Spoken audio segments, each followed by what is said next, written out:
神にかたどって作られた新しい人を身につけ、真理に基づいた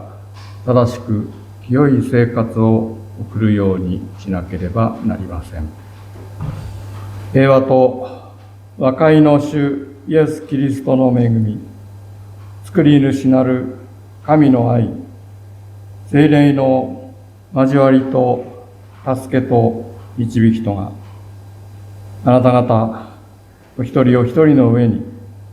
今日も明日も常しえまでも豊かにありますように。アーメン。